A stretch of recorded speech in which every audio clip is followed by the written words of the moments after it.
Halo, teman-teman. Hari ini saya akan mencoba memperbaiki kursi pijat ini. Kebetulan kursi ini rusak pada saat saya gunakan. Kerusakan yang terjadi pada kursi ini yaitu fungsi pijatnya tidak lagi bisa berjalan normal ya. Sementara digitalnya masih berfungsi normal. Nah, untuk memperbaiki kursi ini, jadi seperti biasa yang paling pertama saya lakukan adalah memeriksa konsumsi dayanya menggunakan wattmeter seperti ini ya teman-teman.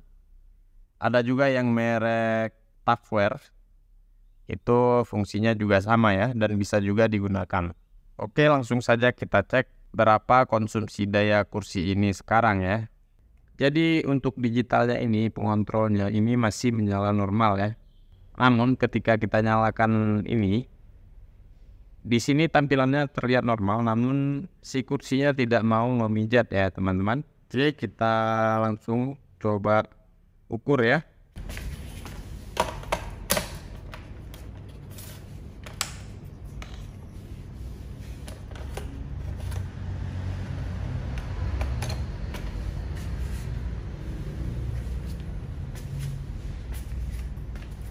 Kita lihat dia masih menyala. Wattmeter menunjukkan hanya 1 watt ya. Ya 1 watt saja. Jadi kita coba start ya. Nah, dia menyala seperti biasa. Namun kursinya tidak memijat ya teman-teman. Di wattmeternya juga hanya terbaca 1,1 watt, yang artinya tidak ada daya yang dibutuhkan lebih besar untuk melakukan tugasnya ya.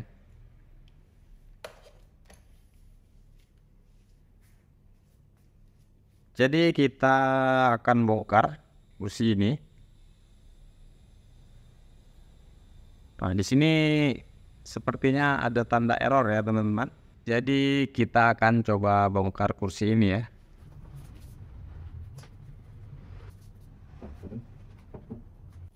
Untuk mengecek fuse-nya bisa dilihat dari sini ya.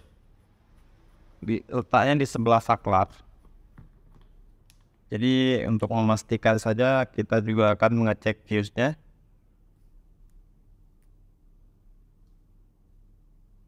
Masih normal ya teman-teman, masih tersambung dengan baik.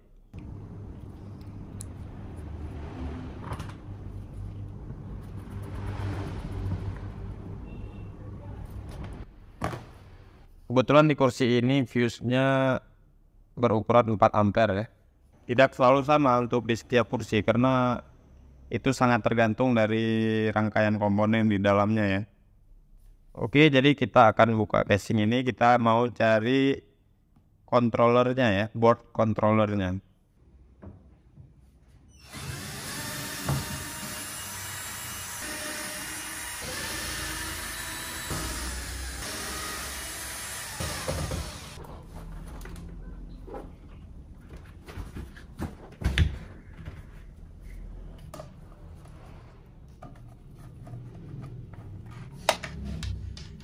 Oke, jadi untuk kursi ini bagian elektroniknya disimpan di kotak ini ya. Jadi ini ada power supply, kemudian dia langsung ke board utamanya ya. Di sini 24 volt 3,5 ampere, lumayan besar ya. Jadi kita akan cek apakah keluarannya masih 24 volt atau tidak. Kita ambil kabel keluaran dari power supply-nya ya. Ini dari listrik ya, masuk dari listrik. Kemudian keluarannya jadi arus DC biasanya.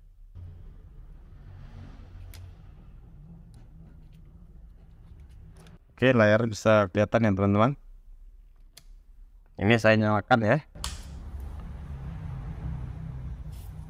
Terbaca 24,3 volt ya. Yang artinya power supply masih normal ya teman-teman. Jadi selanjutnya kita akan cabut dulu saja ini board utamanya supaya mudah. Dan akan kita periksa komponennya ya teman-teman. Jadi sebelum melepas kabel-kabel ini ada baiknya difoto terlebih dahulu ya teman-teman, supaya kita punya panduan jika kita lupa di mana posisi kabelnya. Oke, jadi pada board ini sedikit saya pelajari. Di sini menggunakan microchip. Di sini ada fuse resistor ya. Kemudian kapasitor terlihat normal. Kemudian yang paling penting di sini menggunakan sebuah relay ya teman-teman. Ini relay 12 volt 10 ampere. Untuk relay 12 volt 10 ampere ini banyak di pasaran, tapi untuk bentuk yang seperti ini saya rasa susah dicari ya. Ini bentuknya lebih kecil. Jadi saya curiga ini permasalahan di relay, karena fungsi relay ini adalah untuk memutus dan menyambung arus listrik ya. Oke, jadi kita mau coba buka relaynya dulu supaya bisa kita periksa ya teman-teman. Kita lihat di sini untuk kaki dua yang di bawah ini adalah koilnya ada logonya ya. Kemudian yang di atas ini adalah komnya ya. Ini relaynya menggunakan tegangan 12 volt. Jadi kita akan set di 12 volt juga. Masih ngeklik ya teman-teman. Kita cek apakah tersambung atau tidak menggunakan multimeter satu lagi. Masih nyambung ya teman-teman.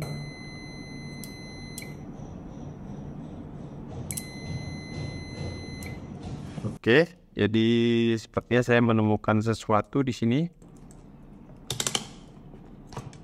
Sekarang kita perhatikan pada power supply ini.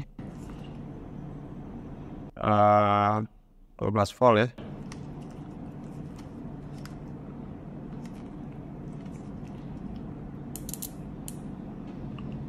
Lihat ampernya terlalu besar ya teman-teman. Sampai tegangannya drop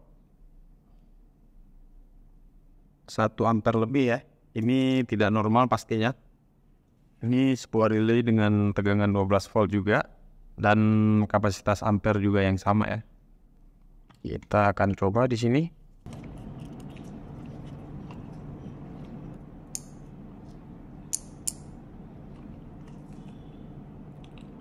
Bahkan di sini masih 0 ampere ya.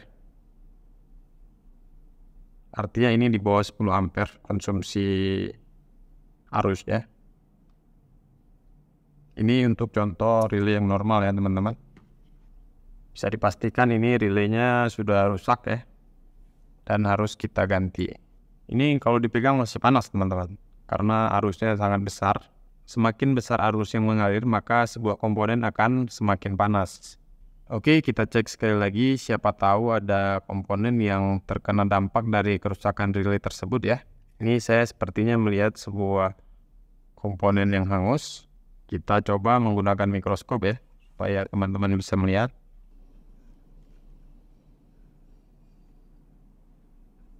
Oke teman-teman, ini dia ya komponen yang tadi. Ini pecah ya teman-teman. Dan ini langsung menuju ke kaki coil relay tadi ya. Ini komponen 1GM, saya akan pelajari dulu apakah ada dijual penggantinya. Oke teman-teman, jadi setelah saya pelajari, ini adalah komponen transistor NPN ya. Untuk mencari spare partnya ini agak susah untuk yang sama persis.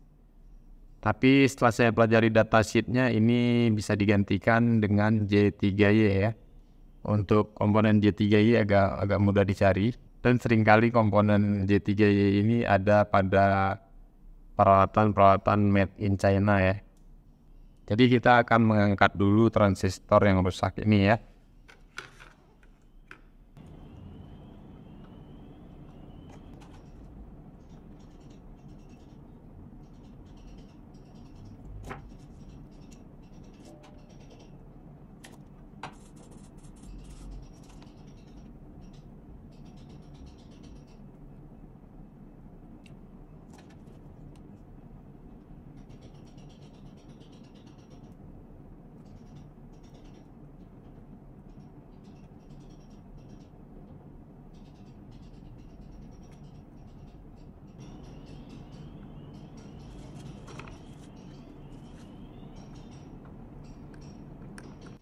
Jadi tidak sengaja ini saya rusak ya teman-teman.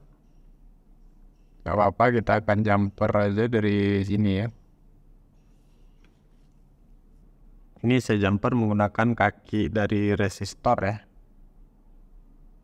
atau bisa juga dengan kabel biasa.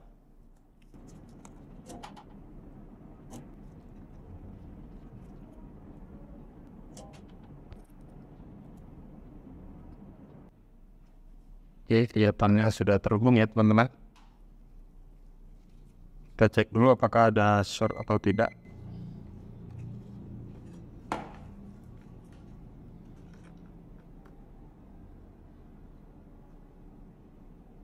Oke, aman ya.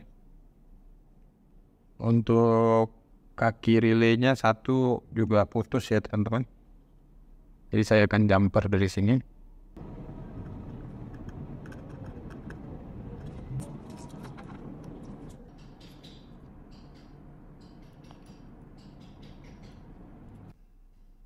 Oke, ini tinggal pemasangan relay ya. Jadi karena ini tidak muat, jadi saya akan menghubungkannya menggunakan kabel ya. Untuk posisi kabelnya, yang dua ini bagian coil digantikan dengan yang dua di sini ya teman-teman. Sedangkan yang bagian atasnya diganti dengan yang ini dan yang ini NO ya. Normal open. Untuk kabel COM saya gunakan yang agak besar karena ini akan dilalui arus yang lumayan besar. Untuk coilnya yang kecil saja ya, yang besar juga nggak masalah.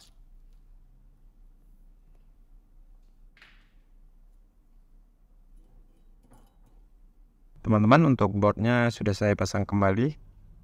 Ini akan saya tutup dulu ya, dan nanti akan kita tes bersama-sama. Oke, sudah saya sambungkan ke listrik. Kita nyalakan ya.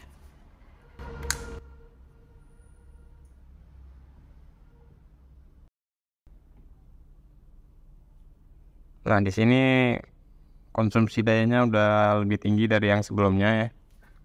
Sekarang kita coba saja. 27 watt, 26 watt, naik terus ya. Dan kursinya sudah bekerja teman-teman. Bisa dilihat ya.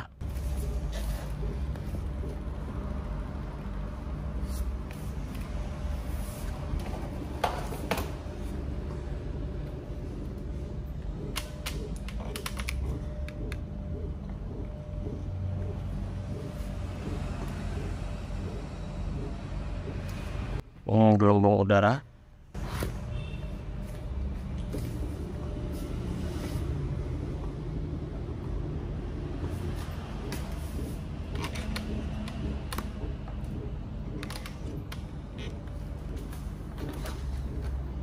Untuk wattnya 36 watt ya. Sekitar itu ya, sekitar 40 watt.